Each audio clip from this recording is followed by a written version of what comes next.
Bonjour, c'est Christine So. Je suis directeur exécutif du Global Health Council basé à Washington, D.C.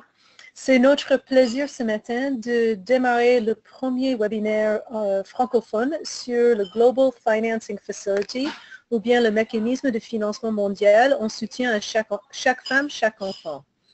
Ce webinaire est le résultat des demandes que nous avons reçues de la communauté francophone, surtout suite aux différents webinaires que nous avons pu ôter en faveur du GFF par le passé, mais en anglais. Donc, nous sommes contents aujourd'hui de pouvoir vous offrir cette présentation. Nous aurons une présentation de survol sur le mécanisme qui sera introduit par Madame Matidja, qui est basée à Dakar. Nous serons joints normalement par quelques personnes de la Banque mondiale soit avec nous. Donc, en attendant, Mathie va commencer. Et puis, nous allons aussi avoir une présentation sur l'engagement de la société civile sur le mécanisme de financement. Matidja est avec PMNCH, le partenariat pour le suivi maternel et infantile basé à Dakar. En attendant de commencer, je vais juste vous présenter le Global Health Council. Nous sommes un organisme basé à Washington, D.C. Qui fait la promotion de la santé globale partout dans le monde et surtout pour ce qui concerne la visibilité du plaidoyer et de la politique de la santé. Dans ce cas, aujourd'hui, nous sommes heureux de parler du financement de la santé mondiale et spécifiquement du mécanisme pour de l'initiative Chaque femme, chaque enfant. Je m'excuse parce que vous pouvez constater que je suis en fait anglophone. C'est ma première fois de présenter par rapport à ce mécanisme même en français, mais vraiment je suis ravie de pouvoir le faire parce que nous sommes très conscients de l'importance de pouvoir faire circuler les informations et donner l'opportunité des gens qui ne sont pas anglophones de pouvoir intervenir, demander des questions, poser des défis et pleinement participer dans le développement de ce mécanisme très important de financement. Donc, avec ceci, je vais demander à Mathie de commencer et puis nous allons ajouter les participants de la Banque mondiale lorsqu'ils seront bien connectés. Nous avons toujours les petits défis techniques que nous comprenons tous, je sais. Je vous prie entre-temps de regarder l'écran devant vous. Nous avons un agenda pour la présentation. Nous allons, comme j'ai dit, faire le survol du GFF et ensuite on aura la possibilité de poser des questions et avoir un peu de discussion et suivi par une discussion de l'engagement de la société civile. Pour ce qui concerne les questions et les commentaires, sur vos écrans, il y a une fenêtre chat où vous avez la possibilité d'envoyer des commentaires ou des questions aux organisateurs. Donc, nous vous prions d'utiliser cette fenêtre chat pour pouvoir envoyer vos commentaires et ces commentaires seront consolidés et organisés par, nos présentateurs pour les réponses et pour la discussion. Je vois que nous sommes maintenant joints par nos collègues de la Banque mondiale. Mirja est en ligne. Bonjour Mirja. Bonjour. Et je crois que... Bonjour. Et collègue en fait. Maud, bonjour à tous. Oh, et Maud, bonjour, bonjour. Donc nous sommes contents de vous voir. Et bonjour. On a bien oui, j'ai dit bonjour. Dans les matchs. Pardon, on était connectés sur les mauvaises connexions. Non, il n'y a pas de problème, Diane. Soyez le bienvenu. Et j'étais juste en train de faire l'introduction et de parler un peu de la logistique. Donc, nous allons maintenant céder le micro à nos collègues de la Banque mondiale. Selon l'agenda, nous allons d'abord avoir le survol du mécanisme avec Diane et Mirja, et ensuite nous aurons le commentaire de Maud concernant le progrès du mécanisme dans les pays. Après ça, nous aurons la possibilité de quelques questions et commentaires, et ça sera suivi par les commentaires de Mathie concernant l'engagement de la société civile. Donc voilà, avec cela, je vous souhaite le bienvenu et la bonne participation. Et voilà, Mirja et Diane, à vous. Merci beaucoup. Bonjour tout le monde et encore nos excuses parce qu'on a connecté sur la mauvaise connexion. Mais je crois qu'on va essayer de reconnecter aussi là-bas. Bonjour tout le monde. Je suis très reconnaissant et nous sommes tous très reconnaissants pour cette opportunité de vous mettre à jour de notre progrès avec le mécanisme de financement mondial. Nous commencerons avec un revue de l'histoire et des composantes de base du modèle. Mais je vais passer assez vite sur le diapositive parce que je sais que vous êtes plus ou moins au courant, j'espère, du modèle. Et je crois que c'est mieux d'utiliser le temps pour discuter un peu et prendre des questions, etc. Donc, après, nous pouvons avoir plus de conversations, j'espère. Mais pour commencer avec le premier diapositive, s'il vous plaît. C'est moi qui peux... Non. Est-ce que vous pouvez changer, s'il vous plaît?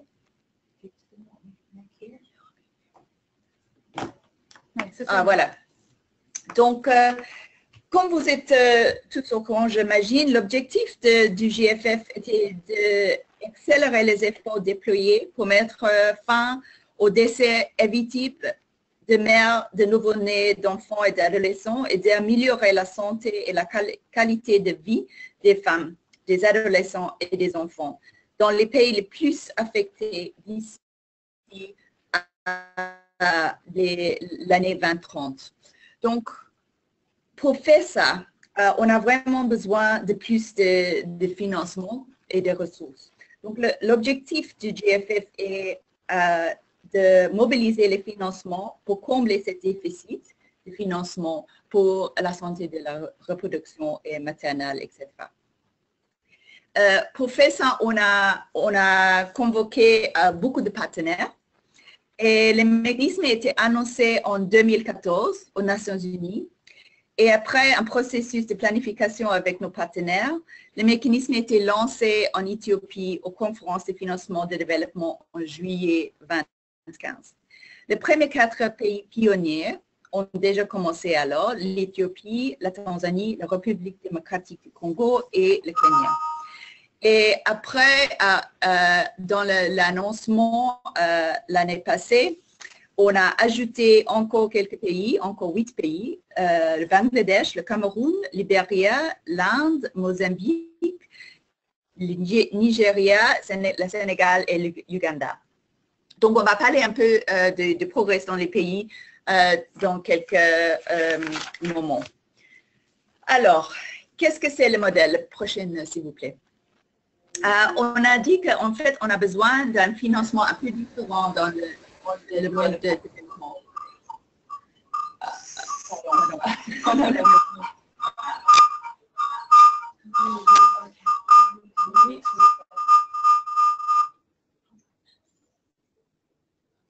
OK. Navinato can't hear me.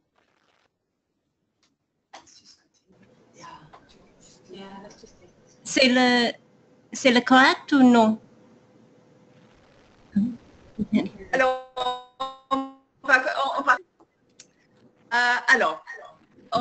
il y a des financements intelligents, durables et à l'échelle. C'est ça les 3 composants du financement.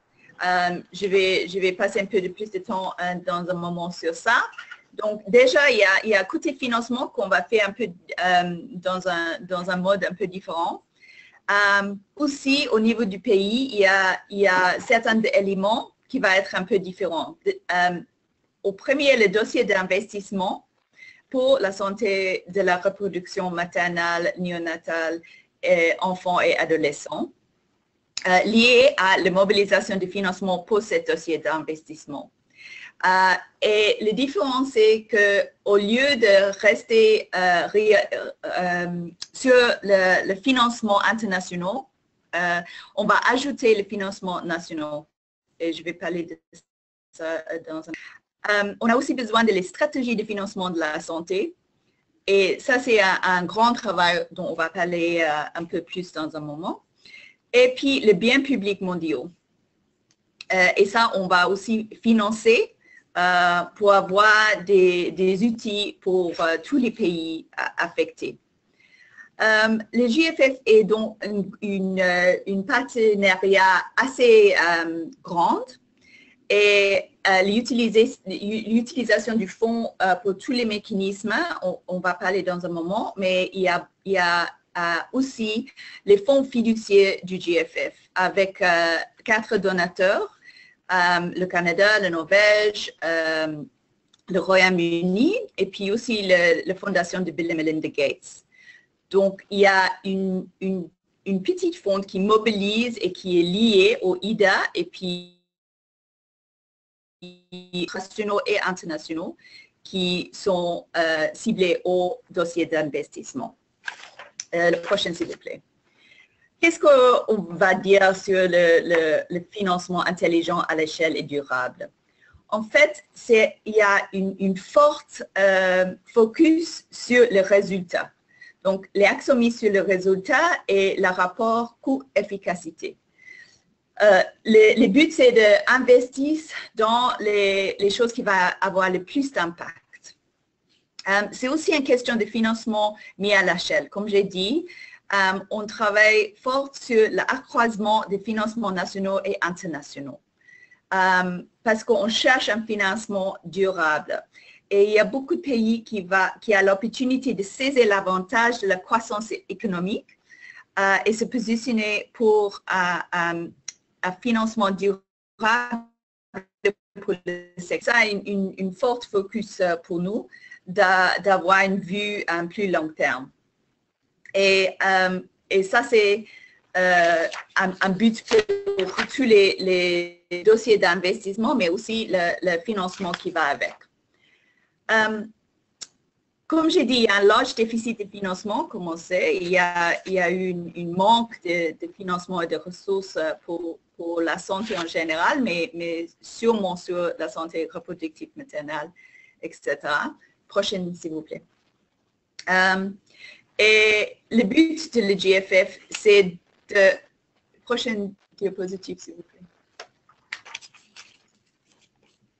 C'est de combler le déficit, comme j'ai dit, avec le financement national, le financement international, mais aussi avec le financement intelligent. Donc, de faire au plus vite et les investissements qui vont avoir beaucoup d'impact et qui va combiner avec assistance nationale de donateurs aussi. Donc, on va voir quand on parle du investissement dans le pays même, parce qu'on a aussi les États-Unis et le Japon et on espère beaucoup plus de donateurs qui donnent l'argent au niveau national, mais ciblé sur le dossier d'investissement qui aide aussi à avoir les résultats le plus vite sur les priorités qui étaient décidées au niveau du pays. Donc, je vais passer au Mira pour expliquer un peu le processus du pays et le dossier d'investissement et de la financement. Alors, Mira. Oui, bonjour tout le monde. Je suis Myria, je suis économiste avec la Banque mondiale. Je vais parler un peu sur le dossier des investissements. Donc, si vous pouvez mettre, vous pouvez, je ne sais pas où on est maintenant, mais le prochain, s'il vous plaît. Diapositive, s'il vous plaît.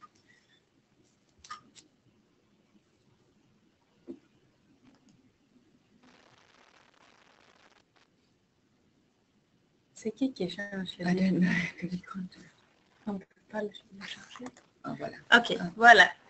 Donc, le dossier des investissements, c'est vraiment un document principal sur l'approche de GFF. Et c'est aussi à 3 composantes importantes. Il y a La première partie, c'est de définir les prestations de services cliniques et les interventions préventives qu'on veut augmenter avec les financements des partenaires et des gouvernements et des GFF. Et donc, c'est vraiment où on veut aller. Et après, il faut aussi définir comment on va y aller. Et là, on met on focus sur le renforcement du système de santé et après, on regarde un peu à l'extérieur du secteur de santé pour voir quelles sont les approches multisectorielles qu'on peut utiliser pour arriver au résultat. Le GFF se concerne aussi beaucoup sur l'équité, les genres et les droits. Et donc, tout ce domaine doivent être intégrés dans le dossier de financement. Comme vous savez, le GFF a une approche très flexible et donc c'est les gouvernements qui décident comment il fait le dossier des investissements. Mais il est important qu'on utilise une analyse de base et qu'on fait beaucoup d'actions pour mettre tous les partenaires sur le même chemin. Et donc, on essaie de définir le résultat qu'on va attendre d'ici à 2030 et les obstacles principaux pour y aller. Et pourquoi on a cette approche? Donc, on sait qu'on n'a pas tous les financements dans le monde, donc il faut bien prioriser, il faut faire une priorisation. J'ai toujours mal à prononcer ce mot. Donc, c'est important de voir, OK, ça c'est les obstacles principaux et comment on peut le résoudre. Donc, ça c'est un peu comment je vais dire, les composants du dossier des investissements. La prochaine diapositive, s'il vous plaît.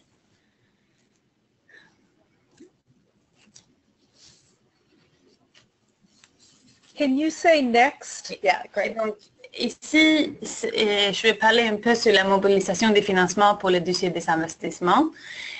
Et le dossier des investissements est financé par le gouvernement.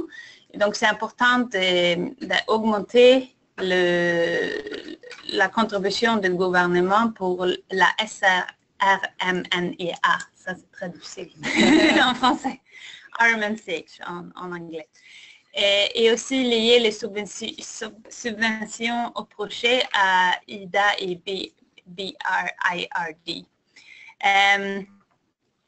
Aussi, comme Diane a dit, c'est important de trouver des moyens financiers innovantes et des partenaires dans le secteur privé et le secteur de ONG. Et donc, toutes ces différentes... c'est un peu difficile. Je pense qu'on a fait... C'était pas le prochain, c'était pas ça, non? Je sais pas, ok, je sais pas. Ok, mais je pense qu'on a raté un diapositive, mais c'est seulement pour dire que tous les partenaires doivent se mettre ensemble, regarder, ok, qu'est-ce qu'on va prioriser et après mettre les différents financements sur ce qu'on a priorisé dans le dossier des investissements. Ok, on peut aller dans le prochain.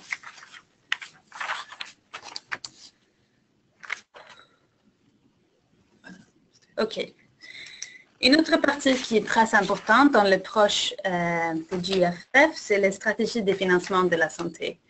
Et pourquoi c'est important? C'est parce que on parle de financement durable, donc il faut vraiment regarder au long terme. Et aussi, ici, l'idée, c'est de mettre en place une stratégie de financement dans chaque pays où on travaille. Et cette stratégie va donner la vision long terme pour la pérennité des financements, pour les objectifs qu'on a définis dans le dossier de financement. Et on peut dire que c'est vraiment pour aller aux couverture universelle. Donc, on pense que le premier pas, c'est de mettre en place la stratégie, mais ce qu'on a noté, il y a beaucoup de pays qui ont une stratégie de financement, mais cette stratégie n'a pas été mise en place. Donc, une autre travail qui on pense qui est vraiment important, c'est de faire un plan de mise en place de stratégie de financement et le GFF aussi donne un renforcement sur pour pouvoir mettre en place la stratégie de financement. Maintenant, je vais donner Merci beaucoup. Alors, le prochain, s'il vous plaît, sur la plateforme nationale. Alors,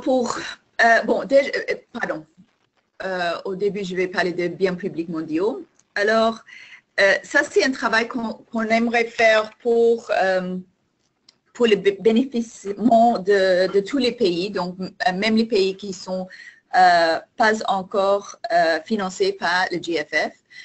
Donc, c'est de créer les connaissances et ce genre de choses, mais aussi des autres choses pour que tous les pays puissent utiliser et apprendre les leçons qu'on a sorry, I'm completely tangled up. Je m'excuse, ça fait longtemps que je ne parle pas le français. Le but, c'est de partager un peu la connaissance qu'on a du pays. Et pour commencer, on a préparé les guides pour le dossier d'investissement pour tous les pays. Et aussi, comme Mira a dit, les stratégies d'investissement sont assez compliquées à établir au niveau du pays. Donc, d'avoir un peu des leçons du premier pays, des pays pionniers, va être importante. Au début, on a concentré sur la connaissance, l'apprentissage et l'évaluation, surtout sur les résultats et comment on peut achever les résultats dans une façon le plus vite et puis dans un mode consistant. Mais aussi, c'est un grand objectif du GFF, c'est d'établir un centre d'excellence pour le système d'enregistrement et de statistiques de l'état civil.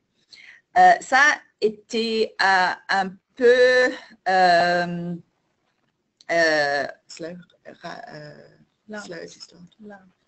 oui, c'était lent. On est un peu lente avec ça, mais en fait, il y a eu beaucoup de progrès récemment. On travaille surtout avec le Canada sur ça.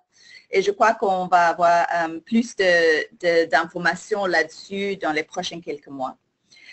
Mais il y a les initiatives potentielles supplémentaires à définir dans le cadre de catégories générales, comme les systèmes de données et d'information, les chaînes d'approvisionnement et les produits essentiels, et surtout sur l'innovation. Donc, on va essayer de faire des guides et des politiques sur les leçons qu'on a eues dans les pays pionniers surtout. Le prochain sur la plateforme nationale, s'il vous plaît. Next. Next, OK. Alors, pour faire tout ce travail, le focus était vraiment sur le niveau pays. Donc, on a une plateforme nationale dans les pays qui va être ou établie, mais on préfère qu'on utilise les structures existantes. Donc, les structures qui sont déjà là, qui peuvent être peut-être adaptées ou agrandies pour travailler pour le GFF. Donc, tous les partenaires qui sont présents dans les pays doivent être impliqués dans la plateforme nationale, le gouvernement, la société civile, le secteur privé, la population affectée, agences multilatérales et bilatérales, etc., et les agences techniques. On espère d'avoir pas une structure très lourde parce qu'il y a beaucoup de travail à faire et ça doit être fait aussi dans une façon qui donne le résultat le plus vite possible. Donc, comme j'ai dit, appuyer sur les structures existantes et assurer que les structures incarnent les deux principaux importants, l'intégration et la transparence. On a eu beaucoup de diversité déjà dans les pays pionniers et les prochains pays. Ils ont utilisé les structures existantes. Il y a quelques pays qui ont recommencé avec toute une nouvelle structure. Mais en général, on a eu beaucoup d'exemples les structures qui a beaucoup de partenaires et qui a eu des consultations avec les sociétés civiles. Comme au Sénégal, par exemple, et au Cameroun, ils ont fait les consultations avec les sociétés civiles assez grandes et importantes. Et le rôle du structure, c'est de préparer les dossiers d'investissement et d'être vraiment impliqué dans l'établissage de stratégies de financement et aussi de travailler sur le financement complémentaire. Comme on a dit, le but, c'est aussi d'avoir les fondateurs qui vont aligner le financement au niveau du pays avec le financement du GFF. Comme ça, on a plus de focus sur le résultat qu'on a tous mis sur le dossier d'investissement, les priorités qu'on a mis dans le dossier. Next, please. Alors, le fonds fiduciaire du GFF. Il y a 62 pays à faible revenu qui sont éligibles pour le GFF.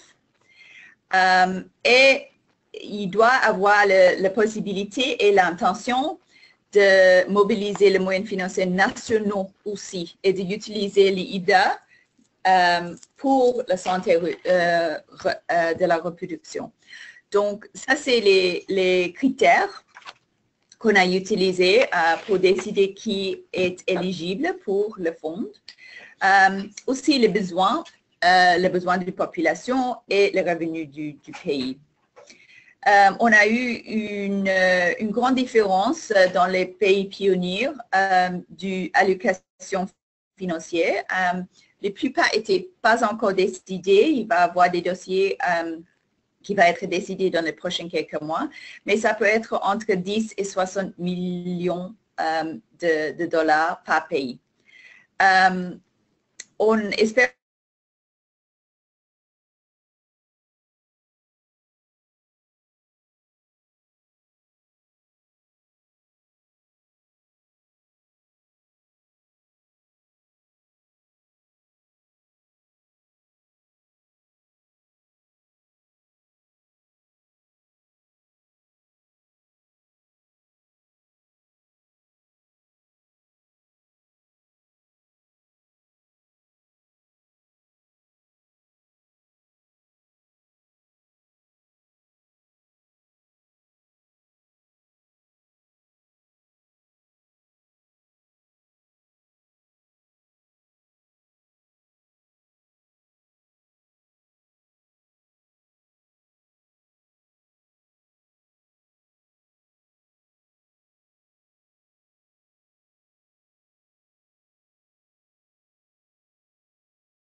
la gouvernance du GFF a l'air assez compliqué si on voit les diapositives, mais en fait, c'est assez simple. Next slide, please. Comme on a expliqué, une plateforme nationale au niveau pays, avec les multiples parties prenantes. Et il y a un groupe d'investisseurs qui assurait le cofinancement efficace du dossier d'investissement sur le niveau mondial. Il y a un comité qui fait les décisions sur le fonds fiduciaire du GFF, qui sont un sous-groupe du groupe d'investisseurs. Et c'est eux qui décident sur l'allocation de fonds fiduciaires du GFF. Il y a un secrétariat, un tout petit secrétariat au niveau mondial qui soutient le groupe des investisseurs et le comité. Et il y a aussi un conseil d'administrateur du Banque mondiale qui décide sûrement sur les ressources d'IDA. Donc, c'est ce groupe qui va faire plusieurs décisions en fait dans les prochaines quelques semaines et prochains mois dans les allocations d'IDA liées au fonds fiduciaire. Il y a une grande groupe en fait qui sont représentés dans le groupe d'investisseurs qui inclut les représentants du pays participant, les représentants des donateurs bilatéraux, les représentants des agences techniques aussi, les groupes de société civile qui sont représentés, et aussi le secteur privé, et un groupe dont on n'a pas beaucoup parlé, mais en fait, on travaille très prochement avec le Fonds mondial et Gavi, surtout au niveau pays, pour faire les investissements synergistiques au niveau du pays. Il y a aussi le conseil d'administration du PSMNE qui sont représentés sur le groupe d'investisseurs. Donc, c'est vraiment une grande groupe de représentants qui gèrent et qui guident le GFF au niveau mondial, au niveau international. Alors, je crois que c'est le dernier diapositive. Non? Next. Donc, oui, voilà. Donc, Christine, on passe directement aux discussions du pays spécifique ou est-ce qu'on prend des questions déjà? Bonjour, c'est Mathie. Je pense que Christine a dû partir à une autre réunion, donc je vais essayer de modérer la conversation à partir de maintenant. Pays, alors. J'espère que vous avez les diapositives de la présentation. Bonjour à tous. Oui, je pense que j'avais omis d'envoyer la présentation directement, donc je ne sais pas si vous l'avez reçue entre-temps. On n'entend personne à Washington.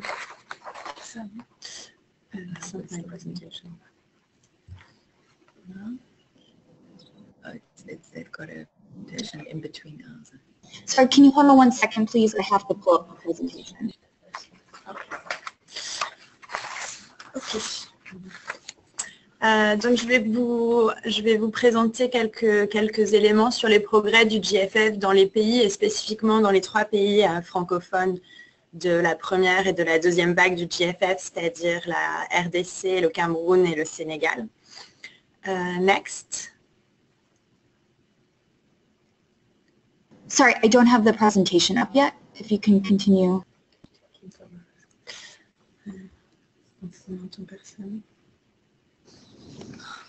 Maud, vous m'entendez? Allô? Allô?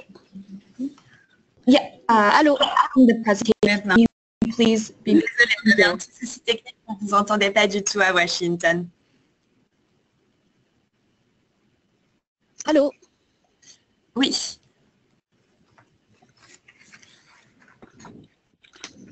Super, merci.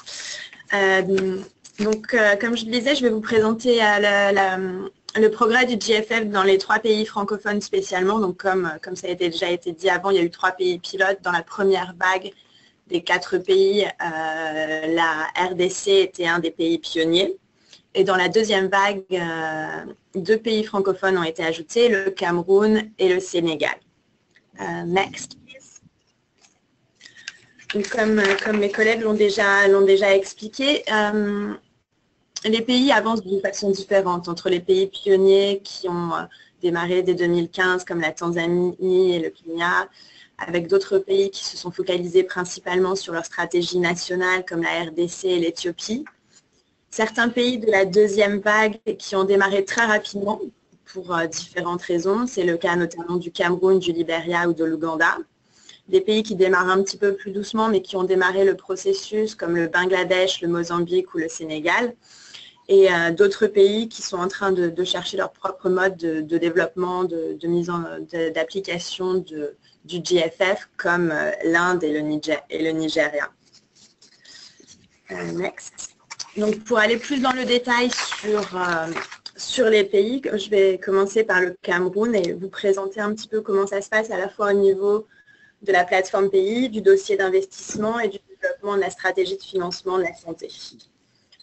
Donc, le Cameroun, comme beaucoup de pays, a décidé de développer, d'inscrire sa plateforme pays sur un mécanisme qui existait déjà et qui était déjà multipartite. C'est le comité de pilotage de la stratégie sectorielle santé, la stratégie qui vient juste d'être renouvelée au Cameroun, et de mettre en place 2 groupes techniques qui se fixent principalement sur le développement de la stratégie de financement et sur le développement du dossier d'investissement. Donc, en parallèle, il y a de nombreux partenaires qui appuient l'ensemble du processus avec une collaboration assez forte et continue de notamment des agences des Nations Unies comme l'UNFPA, l'UNICEF, mais aussi de Gavi et du Fonds mondial. Donc, cette plateforme pays, elle se rencontre selon les modalités et la régularité de la stratégie, du comité de pilotage de la stratégie sectorielle. Donc, le mécanisme du GFF en lui-même n'a pas incité à créer un organisme ad hoc parallèle. En ce qui concerne le développement du dossier d'investissement, ce que je peux rappeler aussi, c'est qu'au Cameroun, le GFF a été lancé officiellement en octobre 2015, donc il n'y a pas très longtemps. Mais le pays a été très très rapide pour lancer le développement de son dossier d'investissement, pour s'engager dans la dynamique du GFF. Donc en février 2016, après plusieurs mois de travaux préliminaires, il y a eu un atelier qui a été organisé pour prioriser les interventions ou les thématiques pour le dossier d'investissement. Cet atelier qui a eu lieu à Yaoundé, il a été aussi très participatif. Il y a plusieurs représentants des organisations de la société civile, des différents partenaires, du ministère de la Santé, évidemment, mais pas seulement. Il y avait aussi des représentants des questions des statistiques d'état civil qui étaient présents. Il y a plus d'une centaine de personnes qui ont assisté à l'ouverture de cet atelier, dont le ministre de la Santé. Et plus de 60 personnes sont restées pendant ces 2 journées de travail qui ont permis de petit à petit focaliser les priorités, notamment en termes géographiques, pour ceux qui connaissent le Cameroun, notamment sur les 3 régions du nord du Cameroun qui sont les plus défavorisées, les plus vulnérables, et certains domaines de programmatique clés qui sont importants pour améliorer les résultats de santé maternelle, néonatale, infantile, comme les questions de nutrition ou de planification familiale. En termes de calendrier, l'objectif est d'avoir ce dossier d'investissement finalisé en septembre 2016, même si on devrait avoir un premier draft d'ici quelques semaines. Et maintenant, il s'agit de collecter davantage d'informations pour une meilleure prise de décision dans le pays pour cette priorisation et cette budgétisation du dossier d'investissement. En ce qui concerne le financement de ce dossier d'investissement, en addition au Trust Fund du GFF et à l'argent de l'IDA et du gouvernement, du Cameroun. Il y a des discussions qui ont lieu, notamment avec la France, l'Allemagne, Gavi, le Fonds mondial, la Banque islamique de développement et le PEPFAR du gouvernement américain. Ça pour montrer que c'est vraiment une approche partenariale assez large qui est en train de se mettre en place au Cameroun pour le dossier d'investissement. Le deuxième élément, donc la stratégie de financement de la santé, on peut dire qu'au Cameroun, il y a des données qui sont assez parcellaires sur les questions du financement de la santé et que ce processus de développement de la stratégie de financement va prendre un petit peu plus de temps. Une des premières étapes qui a été réalisée, c'est l'organisation en février 2016 également d'un atelier pour faire un petit peu le consensus entre les différentes parties prenantes. De nouveau, c'était très, très large avec la participation de différents représentants des ministères clés, santé, affaires sociales, finances, économie, et de secteur privé, partenaires, société civile. Et donc, pour développer tous ensemble une feuille de route sur le financement de la santé. Ce qui est aussi assez notable dans le cas du Cameroun, c'est qu'il y a une vraie convergence entre ce qui est en train de se faire actuellement dans le cadre du GFF pour le financement de la santé et la stratégie de développement de la couverture sanitaire universelle qui est aussi une priorité politique assez forte.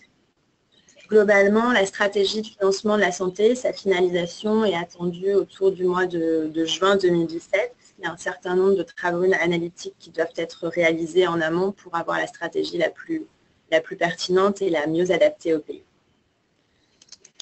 Enfin, dernier point sur le Cameroun, en termes de financement, il y a un nouveau projet de la Banque mondiale qui est en phase finale de préparation et donc qui va apporter un financement complémentaire à la fois IDA et aussi du Trust Fund du GFF. Et il est prévu pour financer notamment le dossier d'investissement. Et l'approbation de ce nouveau projet de la Banque mondiale est prévue par le conseil d'administration de la banque au début du mois de mai 2007. La prochaine diapositive est juste une petite illustration de la forte implication de la société civile dans l'ensemble du processus. C'était le début du processus puisqu'il y a un atelier d'information qui a eu lieu également en février. Next slide, please. Prochaine diapositive, s'il vous plaît, sur le Sénégal. Next one.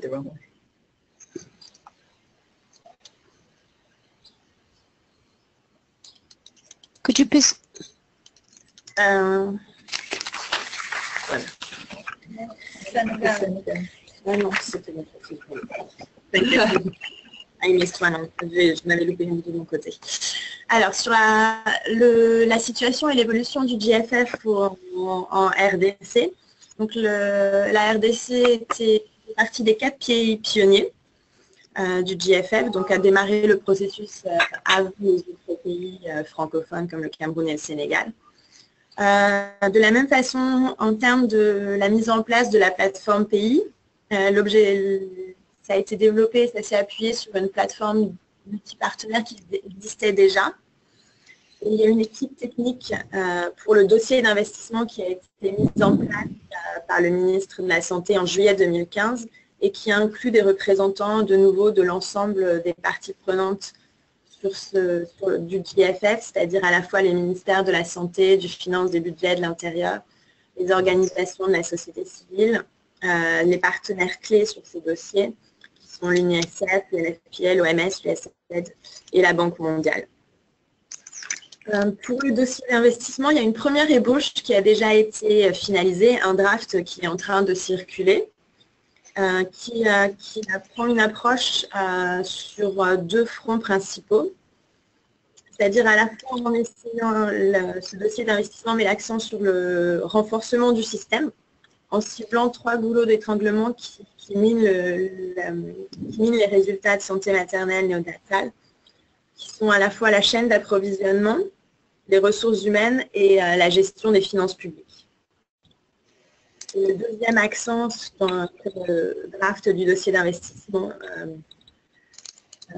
met en évidence, c'est la nécessité de mettre à l'échelle un paquet intégré pour la santé de la reproduction, en citant particulièrement le planning familial et la nutrition. En termes de financement pour ce dossier d'investissement et spécifiquement le financement du côté de la Banque mondiale, donc il y a eu aussi 10 millions de financements IDA additionnels qui se sont ajoutés à 10 millions du DFF Trust Fund, donc 20 millions IDA DFF, approuvé par le conseil d'administration de la Banque mondiale en mars pour les questions d'enregistrement de l'état civil. Il y a aussi des liens bilatéraux dans le cadre de ce dossier d'investissement qui sont prévus avec l'initiative Changement climatique norvégienne. Et enfin, le groupe financement, donc le conseil d'administration de la Banque mondiale a approuvé, il y a déjà un projet qui est en RDC, un projet Banque mondiale, qui a été approuvé en décembre 2014 et dont on attend, enfin ça prend un petit peu de temps avant de se mettre en place et on attend ce qu'on appelle dans notre jargon banque sa mise en vigueur, donc la possibilité d'effectivement débuter les décaissements d'ici la fin du mois de mai. Il y a un autre, des financements additionnels pourront aussi être approuvés et pourront aussi être financés à travers des financements additionnels. Enfin, sur la RDC, en termes de stratégie de financement de la santé, où est-ce que le pays en est? Le pays a développé la première phase, donc le diagnostic sur le financement de la santé. Cette étape a été complétée. Sur le développement en soi de la stratégie de financement, il y a plusieurs drafts. Il y a plusieurs drafts qui présentent différents éléments du financement de la santé qui ont été préparés. Il y a certains aspects, comme la question de la mise en commun ou de l'achat, qui sont encore en cours de développement. Donc ça, c'est un travail qui devrait être finalisé d'ici le mois de juin. Et enfin, sur le Sénégal, next slide, please. Le Sénégal, par rapport à la République démocratique du Congo, qui a débuté bien avant le Cameroun et le Sénégal, et le Cameroun, dans lequel les choses sont allées assez rapidement depuis le lancement du DFF, le Sénégal a lancé le processus un petit peu plus tardivement.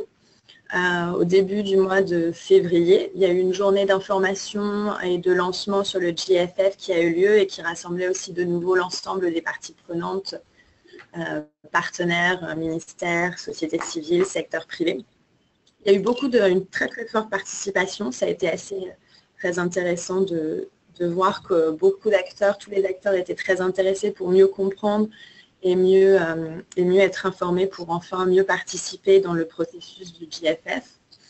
Je peux aussi ajouter que quelques jours avant l'organisation de cette journée de lancement officielle, une réunion avait été organisée spécifiquement pour les organisations de la société civile pour déjà donner beaucoup plus d'informations. Il me semble que cette réunion a été organisée le 3 février, mais Mathilda pourra me corriger puisque c'est elle qui était à cette initiative. Donc le processus a débuté il y a environ 2 mois au Sénégal. En ce qui concerne la constitution de la plateforme pays, ça a été très clair dès le début que le pays souhaite s'appuyer sur les structures qui sont déjà existantes, quitte à modifier un petit peu leur organisation ou leur niveau de participation pour être sûr que toutes les parties prenantes sont impliquées. Sur le dossier d'investissement, aussi les idées avancent assez vite, puisqu'il devrait, il n'y a pas de draft qui existe pour l'instant, mais il y a une idée claire sur la façon dont ça devrait s'élaborer et sur quoi, comme document technique, cela va s'appuyer, puisqu'il y a déjà un plan d'urgence sur la santé de la reproduction maternelle, néonatale de l'enfant et de l'adolescent qui a été développé.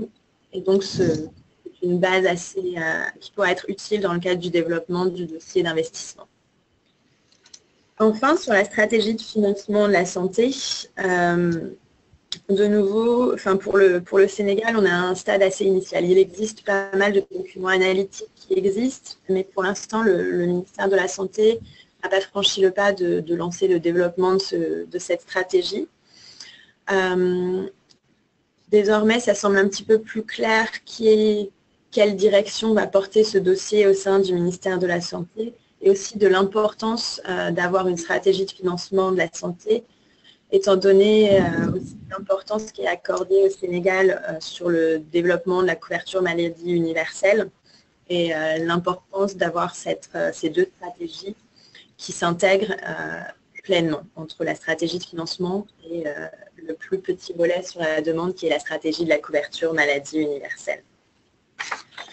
Au Sénégal, juste pour compléter, ce n'est pas sur la diapositive, mais en termes de financement, le financement du côté de la Banque mondiale, donc pour participer au financement global du dossier investissement, devrait arriver, on n'a pas encore de date très précise, mais au début de l'année, fin 2016, début de l'année 2017, au mieux.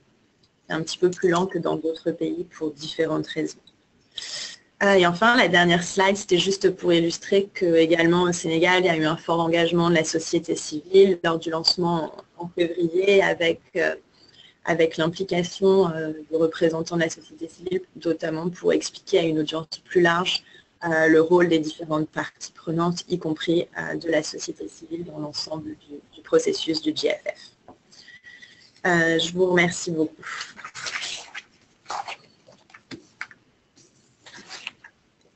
Merci Mo, merci Myriam, merci Diane pour vos présentations. Je vais maintenant laisser aux participants le temps de poser des questions. Christine a dû nous quitter parce qu'elle a rejoint une autre réunion. Alors si vous permettez, je vous laisse 5 minutes. Si vous avez des questions, merci de les taper. Élise nous les fera parvenir.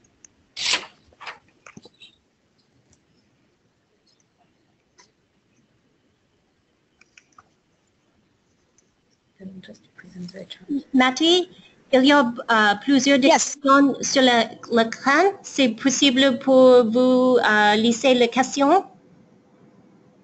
Oui, je viens d'en voir une.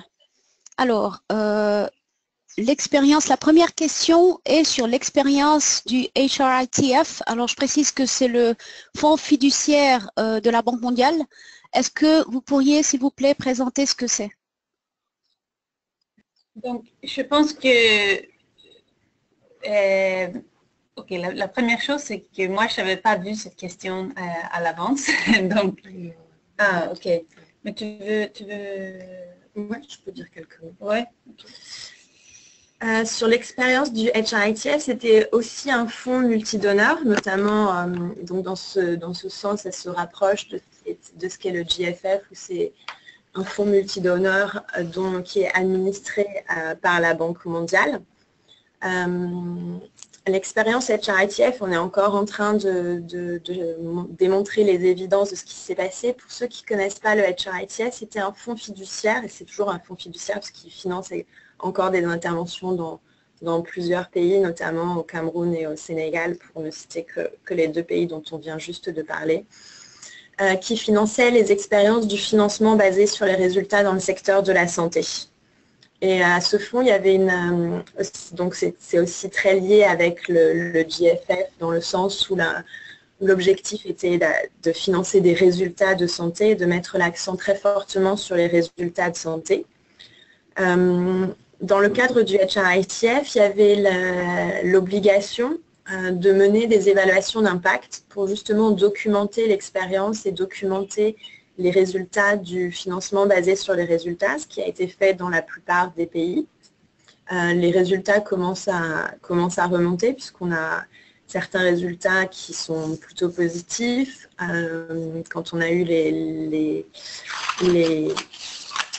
enquêtes finales de ces évaluations d'impact, notamment au Cameroun, on a pu voir que le FBR a permis en effet d'améliorer l'utilisation des services de santé, mais aussi la qualité de ces services de santé. Je ne sais pas si vous voulez aller plus en détail ou s'il y avait une question un petit peu plus précise sur l'expérience du HRITF ou si ça suffit. La prochaine question... Okay. Merci Mo. La prochaine question, en fait, est très liée à la première. Est-ce que vous pouvez élaborer sur les raisons pour le délai dans l'expansion de ce fonds à d'autres pays? Oui, ça veut dire le GFF, pas le HRATF. Vous avez dit que c'est lié. Oui. Le GFF. Le GFF, oui. Oui. Alors, bon, vraiment, parce qu'il n'y a pas assez d'agents dans le fonds fiduciaire pour l'instant. Tous les fonds qu'on a eus dans ce fonds étaient déjà alloqués. Donc, il n'y a pas assez pour l'expansion pour l'instant. On va essayer de trouver plus de donateurs. Donc, c'est un travail qui continue. Et on va essayer aussi de faire un replénissement du fonds fiduciaire dans les années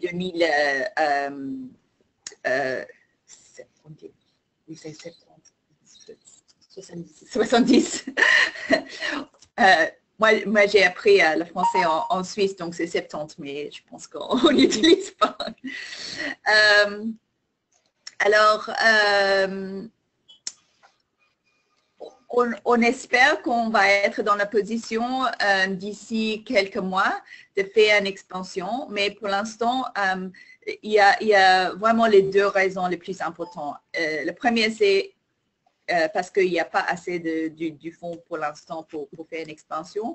Et deuxièmement, parce qu'on veut vraiment faire un peu plus de progrès dans les pays pionniers et avoir la connaissance et les leçons de ce pays pour améliorer le modèle et avant de faire une expansion. Voilà. Merci Diane. La prochaine question est liée à la représentativité des jeunes et adolescents dans la plateforme nationale. Alors, quel est le degré de représentativité? Je pense que c'est une question très importante. Comme ça, c'est un processus qui est géré par le gouvernement. C'est vraiment le gouvernement qui décide comment les jeunes et l'adolescent doivent être représentés dans ce processus. On n'a pas, je ne pense pas qu'on a fait des statistiques sur la question. Donc, je n'ai pas une réponse des études, mais je pense que c'est quelque chose d'important et on peut voir ça. Oui, et je peux ajouter que c'est une grande priorité pour nous, en fait. On va essayer de faire beaucoup plus des activités ciblées aux adolescents. Et on est très connaissant de le fait qu'il faut avoir cette représentation sur la plateforme nationale. Mais pour l'instant, comme on est au début dans presque tous les pays, c'est toujours une question qui est très ouverte et on va essayer d'avoir plus d'informations, mais aussi d'être sûr que tous les pays sont connaissants du fait que les adolescents sont une grande priorité pour les GFF. Merci. Alors, la prochaine question vient de la Mauritanie. Comment pouvons-nous soumettre pour le réseau VACNet en Mauritanie? Je pense que cette question a été répondue par Diane avant par rapport à l'expansion dans d'autres pays. C'est une question de fond et il y a également d'autres facteurs. Je pense que Diane, si vous voulez élaborer là-dessus. Oui, voilà, c'est une question de fond. On n'a pas encore établi les critères pour l'expansion non plus. Donc, ça aussi doit être discuté au niveau du groupe des investisseurs. Et en fait, c'est le Sénégal qui sont les représentants du région sur le groupe des investisseurs. Donc, c'est aussi le Sénégal qui peut faire les arguments pour les critères qui vont être utilisés. Pardon? Allô? Oui? Oui? Nous sommes là? Je vous entends, excusez-moi, il y a eu une coupure. Ah, d'accord. Alors, oui, excusez-moi. On peut dire que ça va être discuté au niveau du groupe des investisseurs probablement en novembre. En fait, on va avoir cet agenda.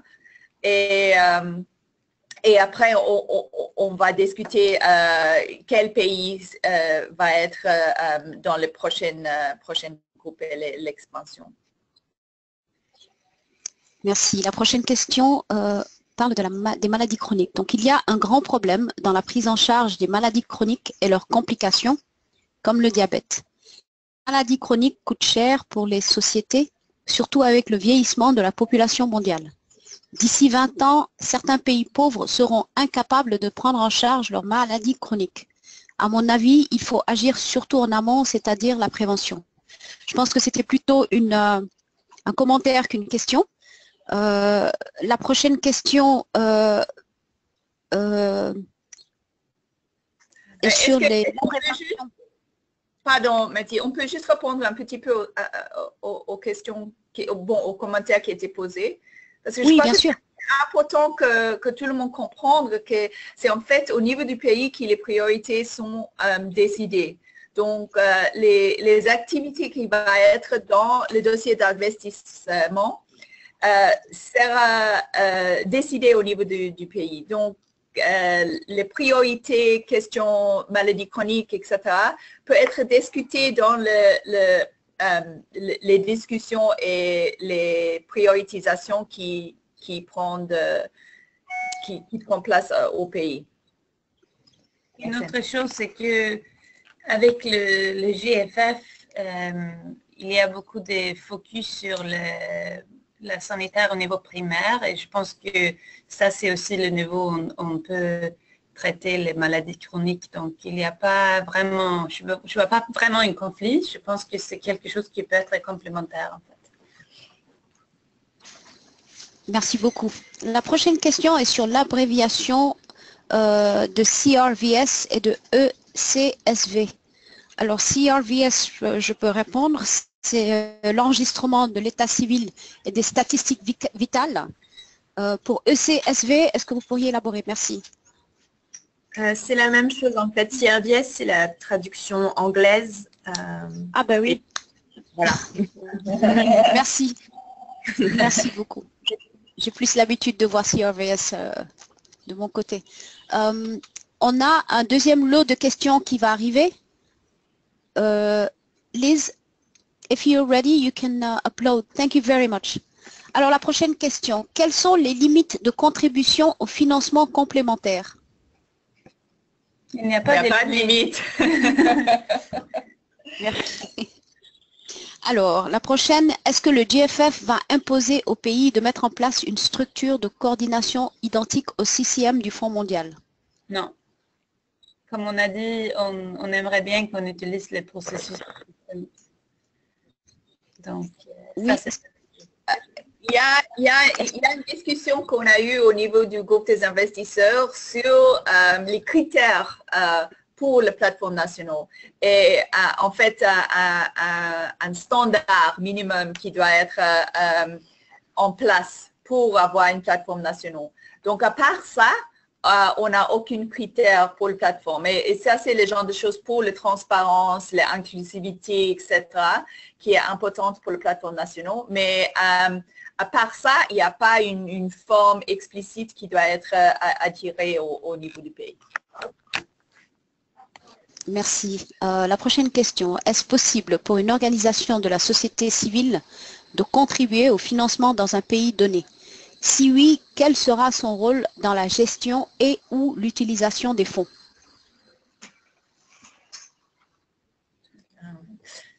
Si je comprends bien la question, c'est de savoir si une organisation de la société civile qui a des fonds propres et souhaite contribuer dans le cadre du dossier d'investissement, si c'est possible. Évidemment, c'est possible, il n'y a pas de limite. Tous les partenaires qui veulent s'engager sur les priorités qui ont été définies par l'ensemble des parties prenantes peuvent s'engager. Après, en termes de son rôle dans la gestion ou d'utilisation des fonds, peut-être que mes collègues peuvent développer plus, mais je pense qu'il n'y a pas de mécanisme déterminé à l'avance qui dit que parce que les financements sont dans le cadre du dossier d'investissement, ce sera un mécanisme de gestion ou d'utilisation identique. Chaque partenaire va conserver quelques-unes de ses spécificités dans la gestion des financements. Donc, les financements, par exemple, d'une organisation de la société civile resteront identiques à la façon dont elle les gère actuellement. à moins que le pays décide d'aller dans une gestion plus de type fonds commun, mais ça va de nouveau dépendre de la façon dont chacun des pays développe son dossier d'investissement.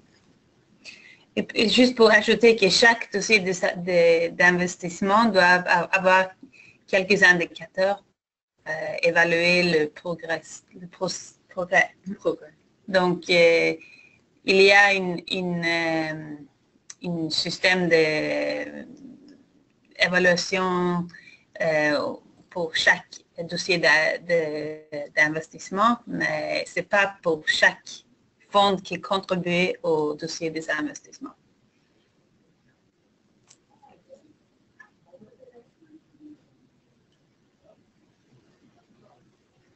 Vous êtes là? Oui, vous m'entendez? Oui, je pense que ça c'était la réponse. Passez. Prends la prochaine question.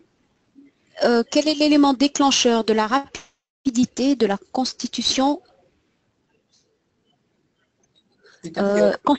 du dossier pays au Cameroun? Alors, sur le cas du Cameroun, c'est vrai que ça a été assez vite pour plusieurs raisons. La première, c'est que le pays a été très engagé. C'était aussi un moment où il y avait aussi la redéfinition du PNDS et de la stratégie sectorielle. Le GFF et les fonds additionnels ont été vraiment perçus comme une opportunité par le ministère de la Santé, avec une requête pour un crédit de la Banque mondiale assez important, auquel s'ajoutent les fonds du GFF. En tout, ça fait plus de 125 millions de dollars. Donc, ça a été aussi une incitation assez forte pour que les éléments du GFF se développent assez rapidement. C'est pour ça qu'il y aura un premier draft qui devrait être disponible dans les prochaines semaines. Après, comme il y a aussi la nécessité que les choses se fassent de façon vraiment participative, ce qui est déjà le cas, mais pour que les partenaires aient davantage de temps pour se prononcer et pour s'inscrire dans le cadre du financement de ce dossier d'investissement, c'est pour ça qu'on attend sa finalisation qu'au cours du mois de septembre 2016. Merci Maude. Quand les autres pays de l'Afrique de l'Ouest pourront bénéficier de ces fonds? Donc je pense que cette question a été répondue auparavant. On ira à la prochaine. Quels sont les rôles et responsabilités des populations affectées?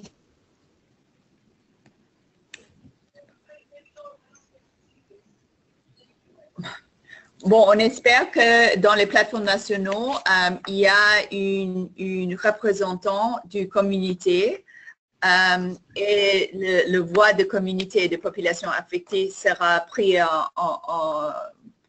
charge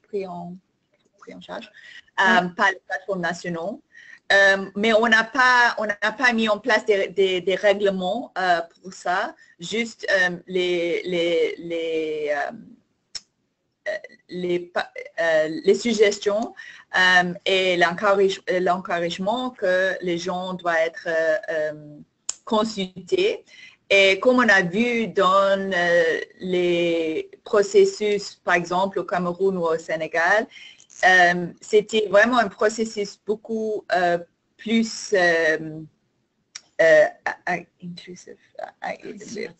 participatif. Et il y a eu beaucoup plus de consultations que dans les premiers quelques pays parce qu'on n'a pas eu l'expérience. Mais de plus en plus, on a l'expérience de plus de consultations et plus de négociations avec les communautés affectées. Et je crois qu'on a des meilleurs résultats à cause de ça aussi. Donc, on va surtout regarder les résultats de ça et c'est un aspect qu'on va évaluer activement quand on est dans les processus d'implémentation. Et peut-être juste pour ajouter qu'on aimerait bien travailler avec toutes les organisations civiles pour make it happen, pour le faire. C'est pas quelque chose que le secrétariat peut faire. C'est au niveau de chaque pays et c'est vraiment pour cela que on pense que c'est important que la société civile est engagée dans le GFF. Merci. La prochaine question, c'est sur le Niger. Bonjour, la plateforme de la société civile Sun Niger recherche plus d'informations sur l'initiative GFF. Nous laisserons à la fin de ce webinaire des informations par rapport au site internet du GFF où vous pourrez aller rechercher le plan d'affaires du GFF et les informations afférentes au processus. Allez-y.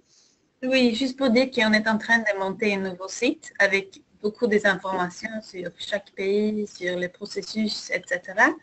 Et donc, on est en courant qu'il n'y a pas pour l'instant suffisamment d'informations. Et on est en train de faire un grand travail pour améliorer cette situation. Merci. Avez-vous une idée sur la date de lancement du site internet? Oui, le premier portion va être, on espère, lancé à la fin d'avril. Mais déjà, il y a un site où il y a, comme vous avez dit, où il y a les documents de base qui sont disponibles. Mais dans les prochaines quelques semaines, on aura le nouveau site et puis de petit en petit, on va faire plus de pages, etc. Et tout va être traduit en français aussi. Donc, on espère d'avoir surtout les documents de base et l'information sur les pays disponibles dans les deux langues. Merci beaucoup. Et il y a aussi un webinaire qu'on fait, c'est chaque mois, sur le... Ok, il y a... Oui, ok. Je ne savais pas. Mais on peut expliquer ça qu'il y a pour le groupe des investisseurs, parce qu'il y a des pays qui sont là, non? Oui. Donc, chaque mois, il y a un webinaire sur le progrès dans chaque pays. Avec le groupe des investisseurs et je sais qu'il y a 2 représentantes des sociétés civiles dans cette groupe. Donc, j'espère aussi que les représentants peuvent diffuser les informations à tout le monde. Alors, pour information, ces représentants sont anglophones. Donc, ils vont partager avec nous les fruits des réunions. Et l'information suivant ces réunions sera partagée à travers différents canaux de communication. J'en parlerai un peu plus tard quand on aura fini les dernières questions. Okay. Donc, concernant la participation des organisations de la société civile, est-ce qu'il y a un dispositif standard qui oriente les pays sur la participation effective et efficace de la société civile dans l'élaboration? Liz, would you please bring the slide back on?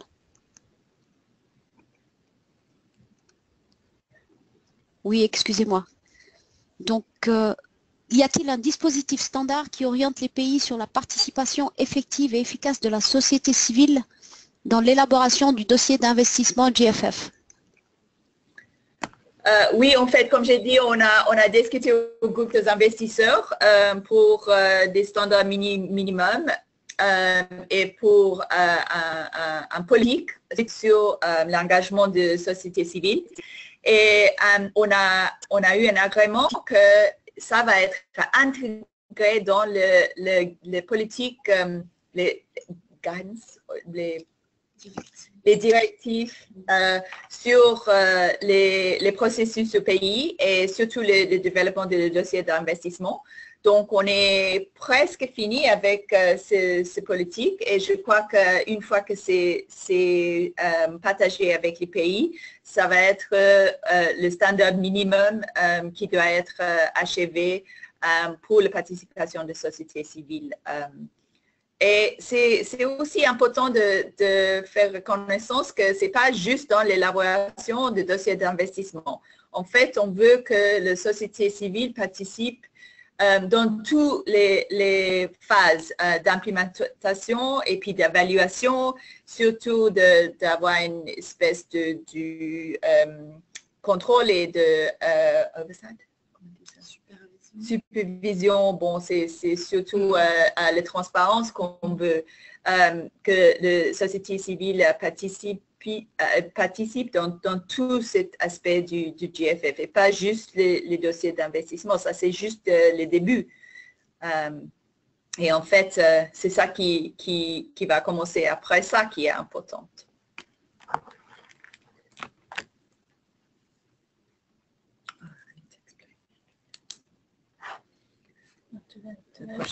Oui, est-ce qu'on peut continuer avec la prochaine question? Oui, je viens de... Vous parlez de 10 à 60 millions par pays. C'est pour couvrir quelle période? Est-ce que c'est une période annuelle? Oui, en fait, je m'excuse, je n'ai pas bien expliqué, mais ça, c'est les 10 à 60 millions par pays, c'est juste les fonds qui viennent du fonds fiduciaire du GFF. Mais ça, c'est lié au fonds d'IDA. Et l'expérience qu'on a eue dans les pays pionniers, c'est qu'il y a un rapport plus ou moins $1 à $4 entre les fonds fiduciaires et les fonds d'IDA. C'est-à-dire que pour chaque 10 millions de dollars qui viennent du fonds fiduciaire, il y a 40 millions de dollars qui viennent du IDA.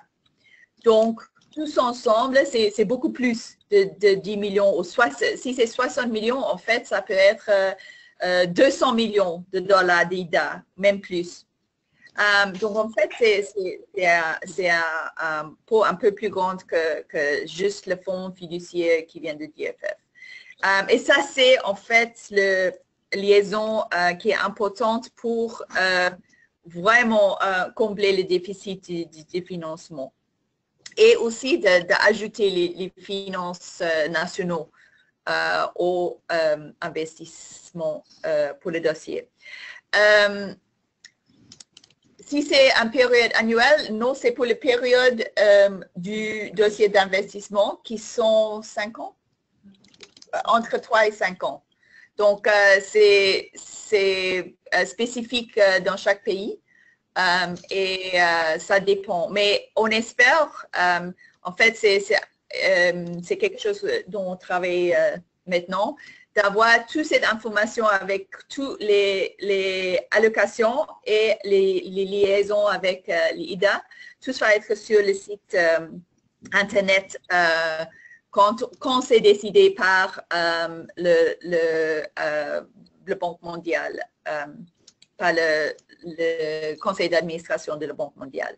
Donc, une fois que c'est décidé, on va être assez transparent avec exactement les allocations qui étaient faites et les allocations IDA qui est liée à ça. Merci. Alors, la dernière question. Est-ce que le GFF dispose d'un plan de communication, car ceci est nécessaire pour permettre une plus large participation des organisations de la société civile? J'ai une des réponses, peut-être que je vous laisserai d'abord répondre au niveau de la Banque mondiale. Oui, et en fait, c'est vrai que le grande partie du réponse, c'est qu'on aimerait bien travailler avec tous nos partenaires pour nous aider à communiquer avec tous les partenaires parce que c'est un grand travail et c'est vraiment important qu'on fait mieux, en fait. On sait qu'on n'a pas communiqué comme on a dit. Assez et clairement, etc., etc. Donc, oui, il y a un plan de communication. C'est en fait un aspect qui est utilisé par le groupe des investisseurs qui sont très concernés qu'on n'a pas encore communiqué avec tout le monde et dans une façon claire. Donc, on est en train de faire ça. La priorité, c'est le site Internet parce que ça, c'est un mode pour communiquer avec tout le monde en même temps. Et puis, c'est aussi une façon de partager tous les documents, etc., etc. Mais ce n'est pas que ça. On va aussi essayer de faire plus dans un newsletter qui va être distribué chaque mois dans les 2 langues. Et on va aussi donner, comme on a dit, on donne beaucoup plus d'informations au groupe des investisseurs et aux partenariats. Et on espère que chaque partenaire va partager avec le constituency aussi. Donc, pour faire un peu les diffusions d'informations avec les deux partenariats. Merci beaucoup à toutes. Si vous permettez, je vais donner quelques informations sur l'engagement de la société civile dans les pays. Je n'ai pas de présentation précise. Je pense que le processus a été clairement expliqué.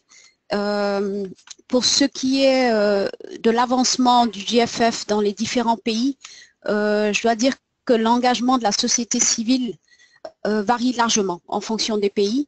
L'un des avantages que je peux souligner, c'est vraiment la collaboration de la société civile avec le ministère de la Santé dans les différents pays. Je vais me concentrer uniquement sur les pays francophones de la région, que sont le Sénégal, le Cameroun et la RDC. Si les participants ont des questions sur les autres pays, vous pouvez les poser. Je laisserai également mon adresse email ainsi que celle du GHC si vous avez des questions plus larges sur les autres pays.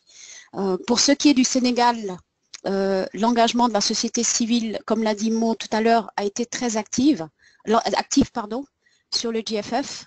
En début février, il y a eu une consultation avec les partenaires de la société civile. Il y a eu une participation très large, autour de 30 à 35 organisations de la société civile, y compris des régions du Sénégal. Donc, plusieurs partenaires qui travaillent sur la santé reproductive, maternelle, infantile et adolescente. Je dois dire qu'il y a une forte participation de la société civile qui travaille sur le planning familial et la santé reproductive. Il y a eu également, comme l'a dit Mo tout à l'heure, un atelier sur le GFF qui a été sous l'égide du ministère de la Santé avec le FNUAP et beaucoup d'acteurs de la société civile, tant au niveau local que national. Et ces consultations ont visé vraiment à trouver une meilleure coordination entre les différents acteurs, parce qu'il existe parfois dans certains pays plusieurs plateformes de plaidoyer qui travaillent soit sur la santé de la mère, soit sur la santé de l'enfant. Donc l'idée de ces consultations était d'abord de partager l'information sur le GFF. Il a été dit avant, l'information n'a pas vraiment filtré au niveau des pays et vraiment ça varie. Hein. Il y a des gens qui ont eu pour la première fois vent de ce que c'était le GFF. Donc c'était vraiment pour partager l'information et également pour trouver une meilleure coordination entre les différents acteurs. Et plusieurs consultations ont suivi, notamment au Sénégal, plutôt des réunions entre les différents acteurs. Et ces consultations ont été très inclusives. La participation des jeunes a été saluée. Maintenant, il s'agit de définir, en tout cas au niveau du Sénégal, les rôles et responsabilités que peuvent jouer les différents acteurs au sein de la plateforme pays. Pour l'instant, je pense que cette plateforme va se baser sur l'existant, va être dirigée par le ministère de la Santé comme dans les autres pays. Il s'agira vraiment de s'assurer que ces plateformes, je dirais pas respectent, mais se basent sur les normes minimales dont a parlé tout à l'heure Diane, que sont l'inclusion, la participation, la transparence, auxquelles ont été ajoutées l'indépendance et la redevabilité par plusieurs ONG locales et internationales.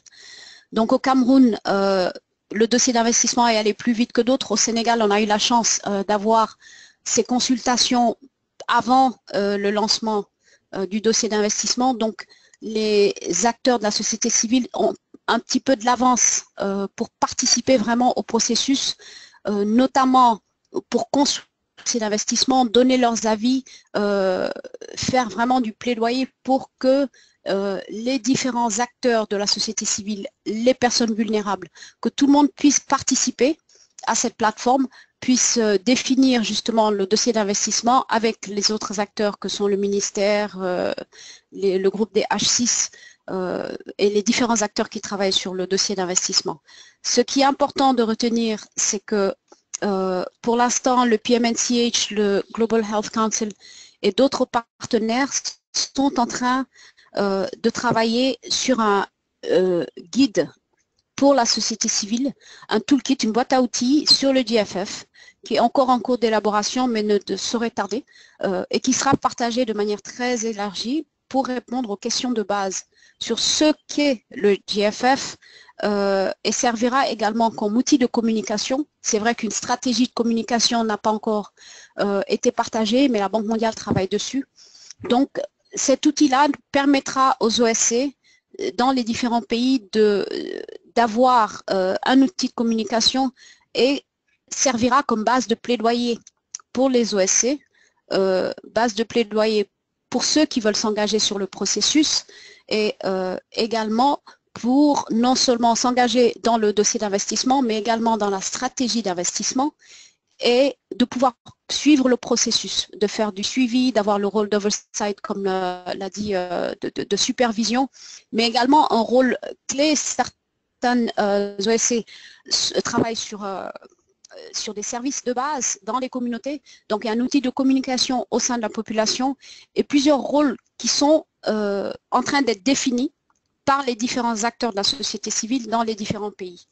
Donc, pour l'instant, c'est ce qui est en train d'être fait. Il y a un partenaire, Chestrad, qui est en train de développer ce guide, ce toolkit, qui sera partagé très vite.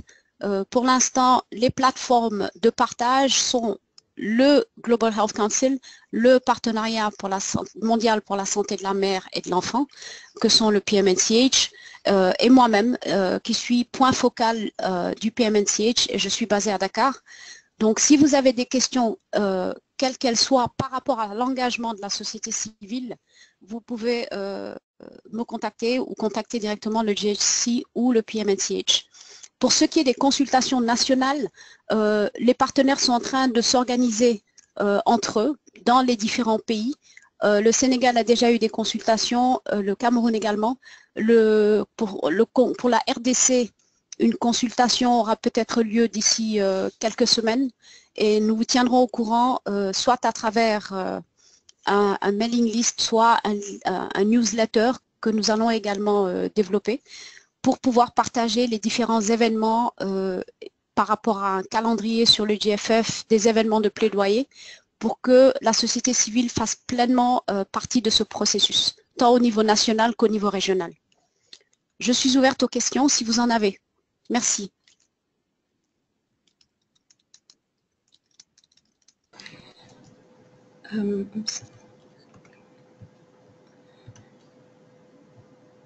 Mathieu, il y a deux questions pour le mondial de banque. Oui.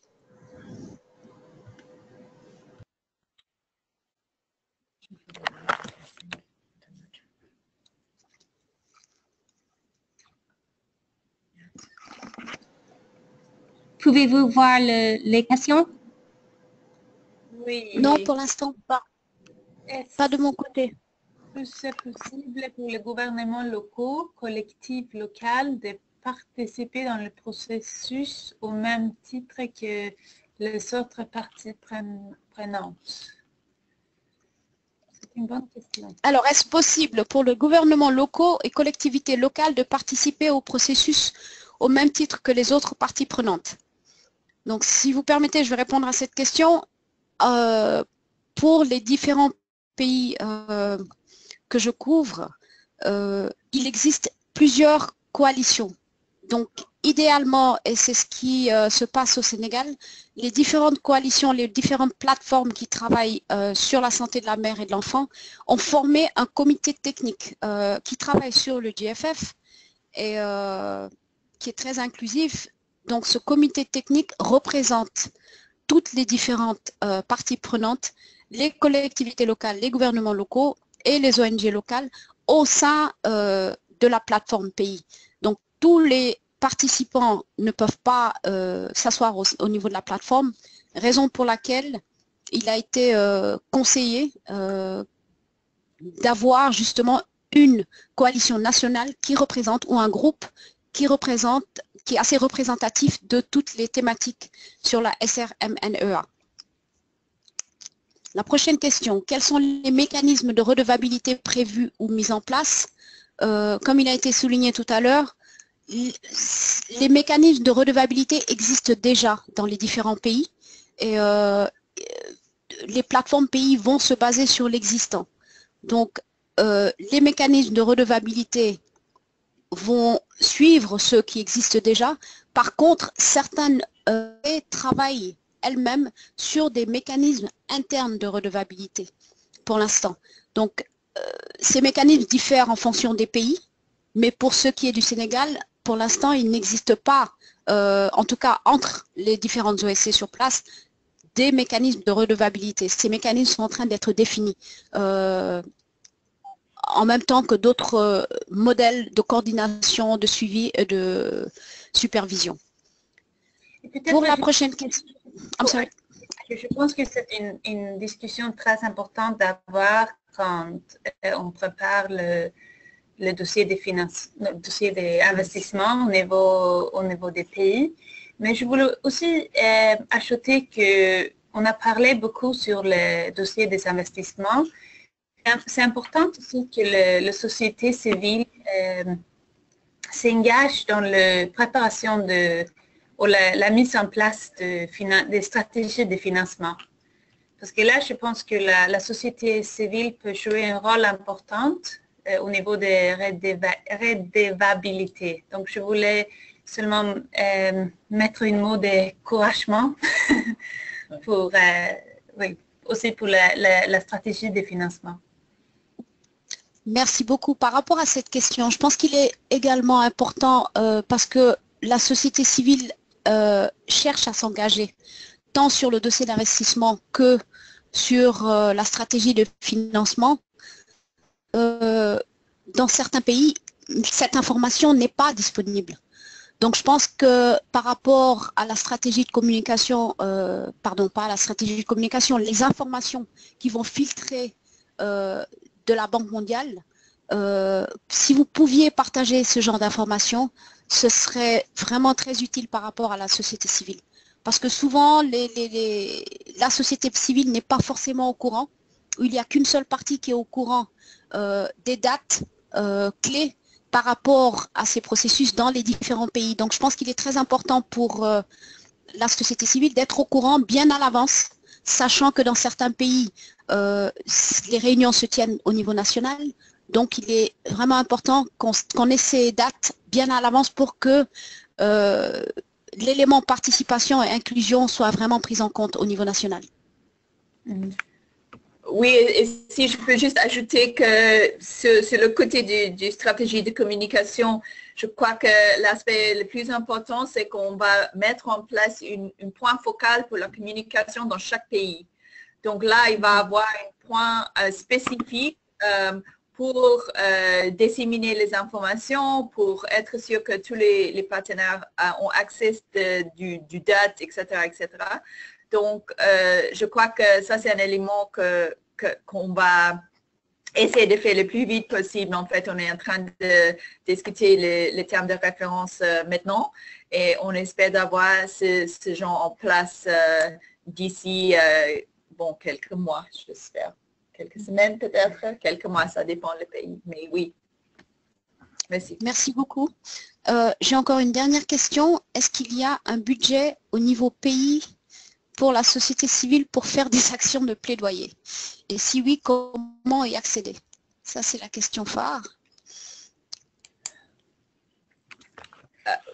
Oui, pas spécifiquement, non, et pas pour les actes pour plaidoyer, non. Pour l'instant, on a une mode assez direct pour les fonds fiduciaires qui vient directement au pays ciblé aux préparations du dossier d'investissement et du investissement dans le dossier d'investissement. Donc, ça dépend si il y a une priorité pour ça dans le dossier d'investissement. On n'a pas vu ça jusqu'au maintenant, je pense. Mais pour l'instant, c'est le seul moyen. On a eu un début de la conversation au groupe des investissements parce qu'il y a beaucoup de demandes pour ça. Néanmoins, ça, on n'a pas encore eu vraiment une discussion sur une politique pour le financement direct des sociétés civiles au pays. Mais c'est quelque chose qui a été déjà discuté au groupe des investisseurs et j'imagine bien que ça va revenir au niveau. Pour l'instant, comme j'ai dit, on est en train d'apprendre le plus possible du pays pionnier. Et si c'est un manque qu'on voit, peut-être on va rediscuter au groupe des investisseurs. Merci beaucoup. Je ne sais pas, je pense qu'on n'a plus de questions. Liz, do we have any additional questions? Yeah, there's one more. Bonsoir, merci. Je voudrais savoir si le gouvernement nigérien travaille en collaboration avec vous pour prétendre à ce type de financement comme ça. Nous... Ok, les questions. Oui, c'est bon, je viens de l'avoir. Oui, je vais peut-être vous dire que Niger, ça ne fait pas partie du GFF. C'est pas un pays GFF pour le moment. Oh, c'est pas une pays qui profite du financement de fonds fiduciaires pour le moment.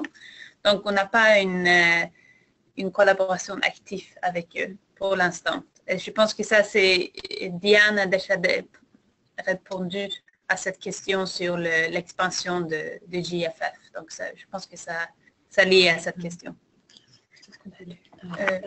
Merci. Sur le Niger, peut-être dire qu'il y a aussi quand même des projets de la Banque mondiale qui appuient justement la question du renforcement de la planification familiale. Il y a 2 projets importants, même si le pays ne bénéficie pas encore du processus GFF en lui-même et des fonds du GFF. Il y a quand même des fonds de la Banque mondiale qui appuient la santé maternelle, de la reproduction et spécifiquement les questions de la planification familiale. Voilà, c'était juste pour souligner qu'il y a quand même de notre côté un appui pour le Niger sur ces aspects-là. Merci, Maud. Do we have any other questions? No, not at this time. Thank you very much. On va donner 5 minutes aux participants si vous avez encore des questions. Sachez que nous allons essayer de tenir ces webinaires assez souvent, de manière systématique après les réunions du groupe d'investisseurs. Nous allons essayer de les tenir mensuellement et nous reviendrons vers vous si vous avez des questions. Pour l'instant, vous avez là sur la dernière présentation, la dernière diapo, vous avez l'information sur le site du mécanisme de financement mondial où vous pourrez télécharger le plan d'affaires du GFF et également vous aurez certaines informations sur le mécanisme de financement mondial. Si vous avez des questions sur le GFF, sur le processus d'engagement de la société civile dans les pays, vous pouvez m'écrire. Mon mail, c'est maty.dia@savethechildren.org. Je vous remercie tous pour votre participation. Nous vous remercions. Nous espérons pouvoir vous informer et nous espérons que ce webinaire vous a été utile. Merci. Je peux ajouter qu'on voulait remercier à vous, Mathia Dia, pour organiser cette webinaire et pour votre énergie. Je pense Merci à vous également. C'est vraiment important d'avoir ce type de webinaire pour que tous soient aux mêmes pages et comprendre bien qu'est-ce qui se passe avec le GFF. C'est une collaboration avec beaucoup de partenaires et c'est important qu'on contribue, que tout le monde contribue à cet effort. Merci beaucoup. Absolument. Merci à vous. Merci beaucoup. Au revoir. Au revoir. Merci, au revoir. Merci. Au revoir. Au revoir, merci.